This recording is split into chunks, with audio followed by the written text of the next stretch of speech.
Hi, everyone. Matthew DeSantis here with NYRA Bets, and welcome to this very special preview of the Whitney Stakes taking place this Saturday. We have a 12-horse field in what is one of the preeminent races for older males going along on the dirt. So, really exciting race, exciting field. Before we get to a preview with a very special guest, want to make sure to remind you to press that like button on NYRA Bets YouTube and subscribe to our NYRA Bets YouTube channel. We have race previews. We have full card analysis. We have pick five analysis. We have so much different content for you ready here on NYRA Bets YouTube. So definitely want to subscribe, become part of the community. We have Tuesday night live streams out of Assiniboia Downs. I mean, we got everything under the sun. So we have a lot of fun with it here on NYRA Bets.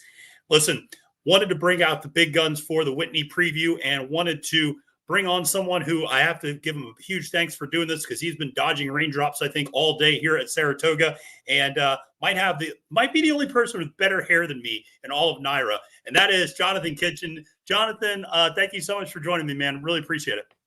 I appreciate it. Yeah, I got this nice setup here that some people might be familiar with.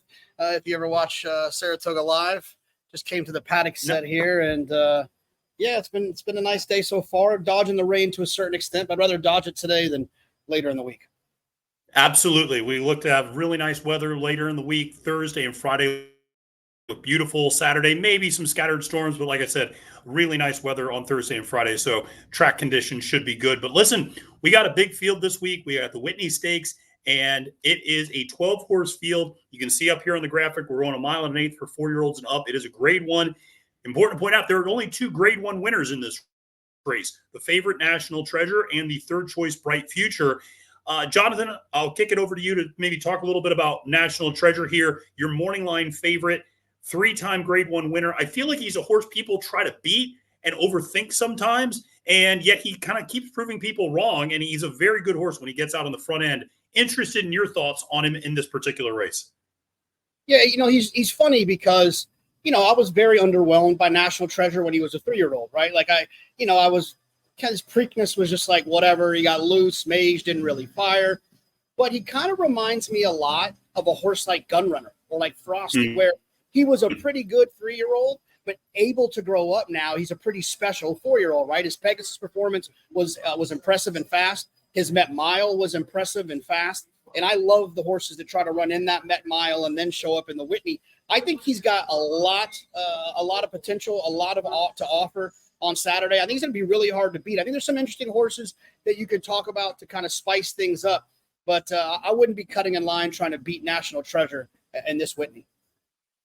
Yeah, he's a horse. You're absolutely right. For Bob Baffert, shipping in from California, he just got in on Tuesday, and he's going to be ready to go. You're right. He's a horse. When he gets out up front, he's a very tough horse to kind of track down. I think one of the things that made his Pegasus a little bit more impressive was he was able to sit behind Hoist the Gold in that race and then move off of that. And really nobody was able to make a move in that race. And that was one of his more impressive efforts. And honestly, I even think his race overseas when he was in the Saudi Cup where he finished 4th, I thought that was a really good 4th considering how fast they were going up front. And he really dug in. And, you saw closers like Ushba Tesoro and Senior Buscador come up and win that race. But for him to be able to stay up and finish 4th in that race when a lot of other speed faded far back, definitely something to keep in mind, a really tough customer in this spot.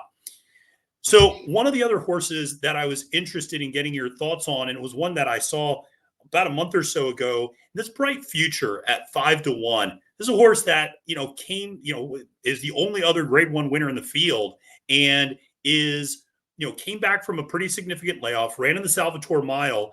And I'll be honest, JK, it was one of the more bizarre races because around the turn, it looked like he was done and packing it in for the day. And then he kind of turns for home, and Javi gives him a couple of taps on the back. And, man, he just took off, and it just looked like he could have run for days after that point. He's one who I'm interested in kind of your thoughts on him, but I think he's one who might be able to offer a little bit of value. Yeah, it's funny. I noticed what you're talking about, the way that he was kind of finishing. He looked like he was in trouble. The problem is when horses look like they're struggling to finish, but they still get the job done, and the figure is low, I start to trust what I saw with my eyes. Maybe it just wasn't a great race. Maybe the other horses involved are why Bright Future was able to get the job done. He is a former grade one winner. He was a little bit of a buzz horse in that Breeders' Cup Classic, and he ran okay enough. But if the real National Treasure shows up, and even some of these other horses, a Skippylongstocking, a Disarm, a Crupi, a First Mission, a Warrior Johny, if the real versions of those horses show up and run their best race, I'm not convinced that Bright Future is that horse that he once was. Interesting. So you brought up a horse in Disarm, and I'm interested. That's a horse that I feel like a lot of people had buzz with. You talk about a horse maturing from 3 to 4 potentially. He ran a lot of good races at 3. I know there were a lot of people, there's a lot of chatter online. Hey, this might be one of Steve's, big horses coming back as a 4-year-old. He's run okay, but not great to this point.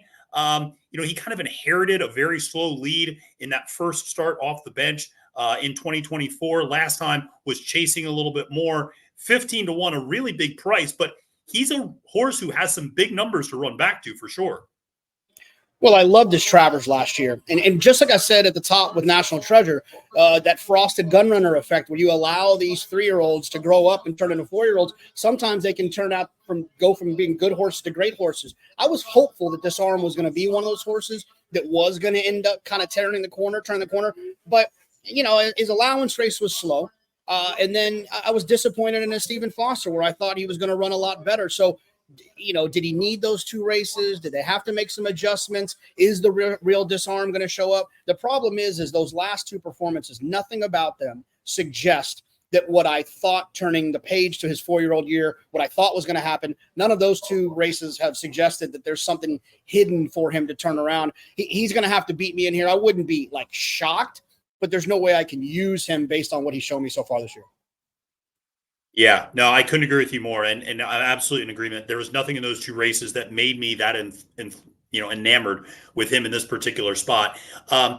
2 other horses that I'm interested in, because one of them I feel like I'm maybe just more out on this horse than other people are, and one who just kind of keeps beating me in some ways. But a horse like First Mission, I just don't know if this horse actually wants 9 furlongs. I think he's best at 8.5, and he's the second choice on the board at 9-2. Certainly, he did get the win going 9 furlongs back at Oaklawn Park in that Essex handicap, which was a grade 3, earned a nice buyer speed figure, but there wasn't really that much in that field that day, I didn't think. And that was kind of a perfect ride, perfect setup, perfect conditions. I don't know. To me, he feels like a horse that I'm going to try to stay away from in this race. I don't know. Do you have a strong opinion one way or the other on a horse like that? Well, I think he's talented. I think he's definitely talented. Yeah. And here's what I'll say about First Mission. The way in which I see him winning this race is finding himself forward with a manageable pace, and he goes on from there. The problem is that if it's a manageable pace, how are they going to beat National Treasure? The problem is he has a similar style to a horse that I think is superior to him. So there's no way that I can really design the race in which First Mission gets this great trip and can kind of have the best opportunity to kind of show his best. That's my biggest fear with him. I just don't trust him. I thought his Ali Sheba, he got a pretty nice setup that day with a runaway speed horse. And then his Foster, I thought was sort of disappointing considering who he was supposed to be. And maybe your point about the 1 1/8 is a problem for him, but he's going to have to deal with the 1 1/8 that better horses in here, especially National Treasure, who has a very similar style. So First Mission's going to have to beat me. Yeah, no, he's going to have to beat me as well. And I want to 2 other horses kind of further outside. You brought up the idea of pace, and obviously National Treasure going to be up front as well. 2 other horses that are probably going to be pretty prominent early. One is the number 10, Skippylongstocking. The other, number 11, Arthur's Ride. Skippylongstocking is the horse that maybe I just keep underestimating, and I've just never really warmed up to this horse. I always thought, well, maybe it's just a grade 2 horse and nothing more than that, or a grade 3 horse. But, he keeps turning in some really solid efforts. Now, last time out in the Foster, finishing 3rd behind Kingsbarns and Pyrenees. But before that, ran an absolute hole in the wind in the Oaklawn handicap, ran a really big race, beating Highland Falls, who came back to win the Blame. 8-1 for Saffie Joseph. We've seen Saffie have some big winners up here at Saratoga so far this meet. So, Skippy could be sitting on a big race, but obviously has a lot to do for overcoming that post position early.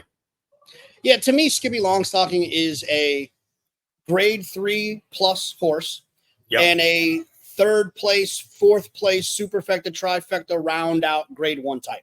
I just don't see him winning one of these kind of grade 1 plus races, right? The Met Mile, the Whitney, the Derby. We have a lot of grade ones in this country, but in my opinion, there's some that kind of stand above. Obviously all the Breeders' Cup races. The Whitney's a grade 1+ race, and I don't think Skippylongstocking is grade 1+ good. And he always takes a little bit of money because he's always kind of there from a speed figure standpoint. He fits to a certain extent in all these spots, but he just constantly disappoints. I mean, you look back, he won the Oaklawn handicap, right? Fast race, he was bet that day. He won down at Tampa, bet that day.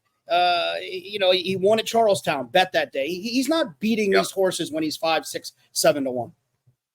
No, and then you mentioned Arthur's Ride. Arthur's Ride to me is one of those 1-number horses, right? He ran fast. Belmont Stakes Festival weekend. There's been horses that have run back out of that race that haven't run particularly well. So I'm starting to question whether or not that figure was as fast as it looks. And the other thing too is Arthur's Ride's best performance was wire to wire in that allowance race. He ain't going wire to wire here today. He's going to have someone breathing down his neck, and that horse is, in my opinion, probably the fastest horse in the country. And the situation being is I'm looking for a horse who's potentially going to come from off the pace as alternatives to National Treasure. I don't want horses that are going to be looking him in the eyes early. I feel like if he doesn't run well, they're not going to run well.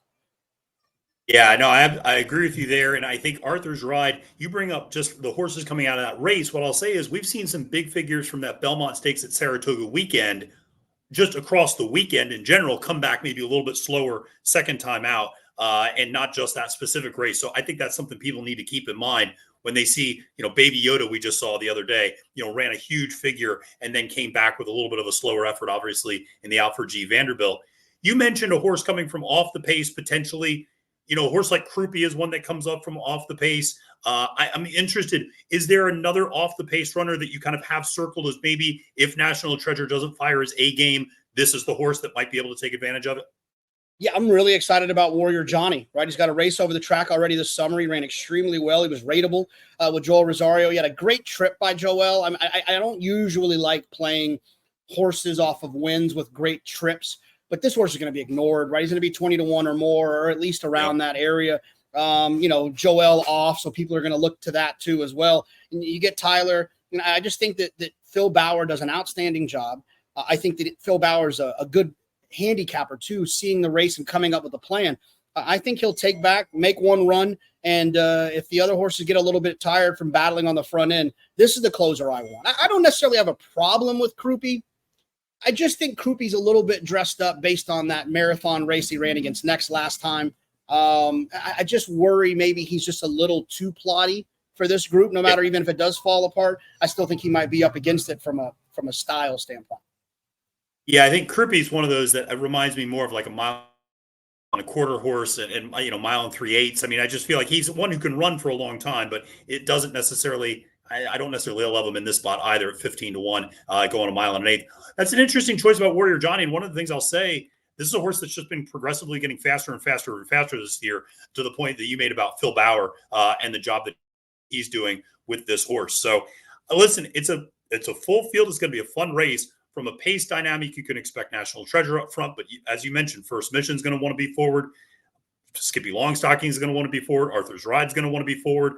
Then you have horses like Bright Future and Charge It that are going to want to be kind of tracking the pace. So there's a fair amount of speed. The main track has been relatively kind to speed to this point in the meet. Obviously, we'll see maybe if some of the weather changes that throughout the week, but going to be a fun one for sure. And it's going to be a big day at Saratoga with not just the Whitney, but all of the graded stakes action, as well as the second half of our 2-day all-turf pick 5 that concludes with the Saratoga Derby, the Lure, and the Troy.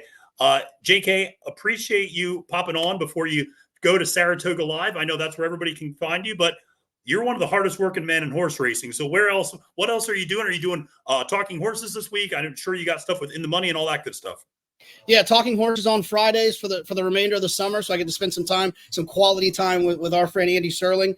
In the Money Media, we've been kind of picking up our YouTube channel with some previews very similar to this, and then on Twitter at UT Big Hairs. Those are the best places to find me. Absolutely. Well, JK, thank you again so much for joining me on this Whitney preview, and thank you all for watching this Whitney preview. And make sure to press that like button and subscribe to the NYRA Bets YouTube channel. For Jonathon Kinchen, my name is Matthew DeSantis, wishing you a great and prosperous day at the races and reminding you it's now post time.